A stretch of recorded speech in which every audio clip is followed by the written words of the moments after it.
I am leaving soon and just making some quick Gorilla Tape repairs.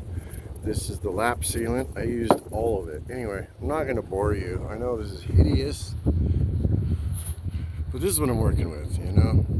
That's why I'm going to Show Lowe's to go get that repaired. In the meantime, I just took some Eternabond, and that'll have to do. That'll at least keep the wind, because you can see, maybe you can't,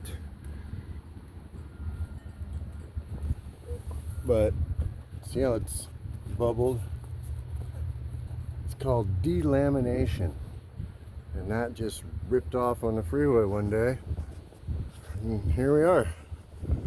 But that'll at least keep it from ripping off.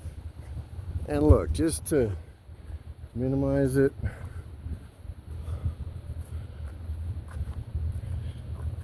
is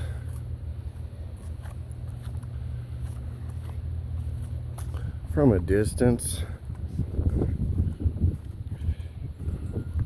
I guess you can still see it. Who am I kidding? Anyway, that's what I'm working with.